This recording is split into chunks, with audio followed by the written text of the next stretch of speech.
نہیں دیکھیے ثنا، پہلی بات تو یہ ہے کہ یہ پروجیکٹ جنرل باجوہ صاحب نے یا جنرل فیض صاحب نے شروع نہیں کیا تھا.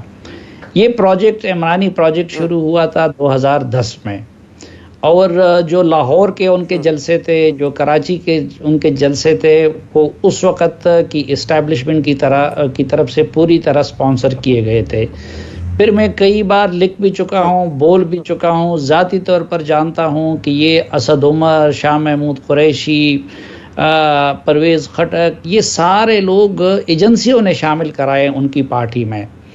اب باجوہ صاحب کو ایک تو یہ ہے کہ جس طرح ڈان لیگز وغیرہ لیگیسی میں مل گئے تھے، تو اسی طرح پی ٹی آئی بھی ایک لیگیسی میں ان کو مل گئی. اور ان کی بدقسمتی اور اس قوم کی بدقسمتی یہ تھی کہ وہ عمرانی پروجیکٹ جو اسٹیبلشمنٹ کا 2010 سے تھا، وہ ان کے دور میں میچیور ہو گیا. اگرچہ کچھ لوگوں نے 2013 میں جنرل ظہیر الاسلام صاحب نے اس کو میچیور کرنے کی کوشش کی تھی. اور پھر جو باجوہ صاحب کو جو ٹیم ملی تھی، تو وہ ٹیم بھی ایسی تھی کہ وہ لوگ 2 قدم ان سے زیادہ تھے. مثلا جس نشست کا آپ ذکر کر رہی ہیں، تو اس میں میں نے محسوس کیا کہ اس وقت جو ان کی ٹیم تھی اور فیض صاحب اور اس طرح کے لوگوں نے ان کو بہرحال اس چیز پہ کنونس کر دیا ہے کہ اس ملک کا اگر کوئی یہ جو گرداب میں پنسا ہوا بیڑا ہے، اس کو اگر کوئی پار کر سکتا ہے تو وہ عمران خان صاحب ہیں.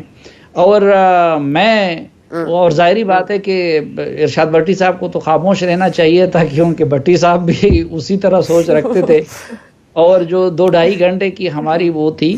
لیکن بہرحال اس میں بڑی تلخ گفتگو بھی ہوئی. لیکن جس طرح میں نے آج کالم میں لکھا ہے، یہ بھی ان کا ظرف تھا کہ آخر میں جب میں نے ان سے کہا کہ جی میں تو ملک چھوڑ جاؤں گا خدا نخواستہ، لیکن میں اس گندے گیم کا حصہ نہیں بن سکتا، تو انہوں نے کہا کہ نہیں، آپ کی اپنی مرضی ہے اور آپ کرتے رہے. اور آج میں آپ کو ایواناً یہ بتاتا ہوں. اچھا جی نہیں، میں نے کہا ایک بڑا آپ نے امپورٹنٹ نقطہ ہے. سوری صافی صاحب، میں اس بات کو تھوڑا سا آپ وہ کر رہی ہوں، لیکن یہ دیکھیے گا آپ نے ایک اور نقطے میں لکھا تھا کہ نواز شریف صاحب آرمی کے پیچھے پڑ گئے ہیں، اسی لیے ہم ان کو نہیں چاہتے. مطلب یہ پھر اس کے بعد پیچھے پڑ گئے ہیں سے لے کر یہاں تک جب معاملات آ گئے ہیں کہ اب نواز شریف صاحب کی واپسی کی باتیں ہو رہی ہیں. پہلے وہ بیمار تھے، پھر وہ سرجری ہونی تھی، اب وہ ظاہر ہے کہ واپس آنا چاہتے ہیں. نااہلی تاحیات نہیں ہونی چاہیے. سپریم کورٹ بار ایسوسی ایشن کی بھی ایک پٹیشن ہے.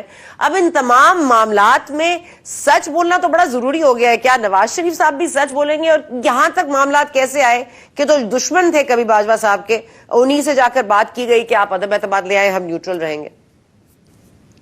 نہیں، پورا سچ تو اس ملک میں کوئی بھی نہیں بول سکتا، اور سیاستدان تو قطعاً نہیں بول سکتے. اور جو تھوڑا بہت بولتا ہے، آپ نے خود یہ پچھلے سالوں میں بولا، تو اس کو آپ کو کیا کیا قیمت ادا کرنی پڑی. تو یہ اور سیاستدانوں سے تو قطعاً یہ توقع نہ کی جائے. اچھا، پھر یہ بھی تھا کہ یہ اس تناظر میں بھی تھا کہ جو ظاہری بات ہے کہ جب جنرل باجوہ صاحب آرمی چیف بنے، تو ڈان لیکس اور پاناما، یہ 2 چیزیں ایسی تھی کہ جو ظہیر الاسلام صاحب اور راحیل شریف صاحب کے دور سے ان کو لیگیسی میں ملی تھی. اور بدقسمتی سے کہ اس وقت بھی نواز شریف صاحب نے، یعنی جو اس وقت کی کیفیت ہے نا، ہمارے سیاستدانوں کا بھی تو یہی ہوتا ہے کہ جب ان کو موقع مل جاتا ہے تو پھر یہ بنگڑے ڈالتے ہیں. اب اس وقت انہوں نے کہا کہ جی چیف بھی ہمارا اپنا آ گیا اور D J I S I بھی ہمارا اپنا آ گیا.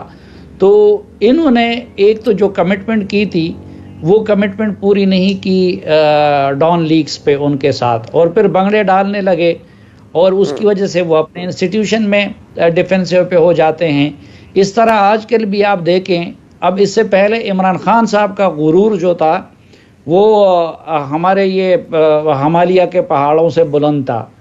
اب اس وقت آپ دیکھیں کہ حکومتی اتحاد میں جو شامل لوگ ہیں، تو ان کو اگر کچھ ریلیف ملا ہے اور عمران خان صاحب کسی چیز کے قابل نہیں رہے، تو آپ دیکھیں کہ اب ان کے رویے میں اور ان کے عمل میں وہ غرور اور من پسندی اور اقربا پروری اور ان کی چیزیں وہ غالب ہوتی نظر آ رہی ہیں.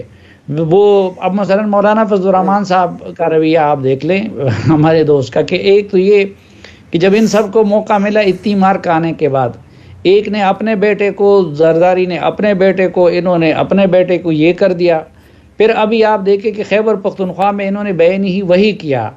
ان کے غلام علی صاحب کے بیٹے زبیر علی جو ہے وہ میئر ہے، اور اوپر سے انہوں نے گورنر بنا دیا اپنے سمدھی کو، حالانکہ وہ باقی پورے اتحادیوں کی خواہش تھی کہ میں افتخار حسین صاحب.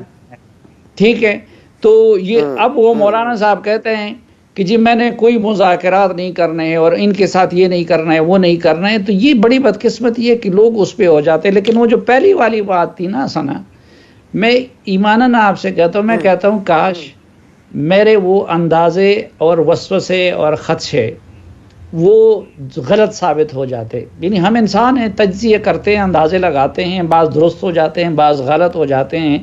تو کیا قیامت آ جاتی ہے اگر میرے وہ سارے اندازے اور وسوسے غلط ثابت ہوئے. لیکن کاش وہ، کیونکہ اس میرے ان وسوسوں کے اور اندیشوں کے سچ ثابت ہونے کی صورت میں ملک کے ساتھ بھی بہت برا ہوا اور فوج کے ساتھ بھی بہت برا ہوا، اور خود بدقسمتی سے کہ جنرل باجوہ صاحب کو میں نے جو کچھ عرض کیا تھا وہ ان کے ساتھ بھی بہت برا ہوتا ہے. تو میں کہتا ہوں کہ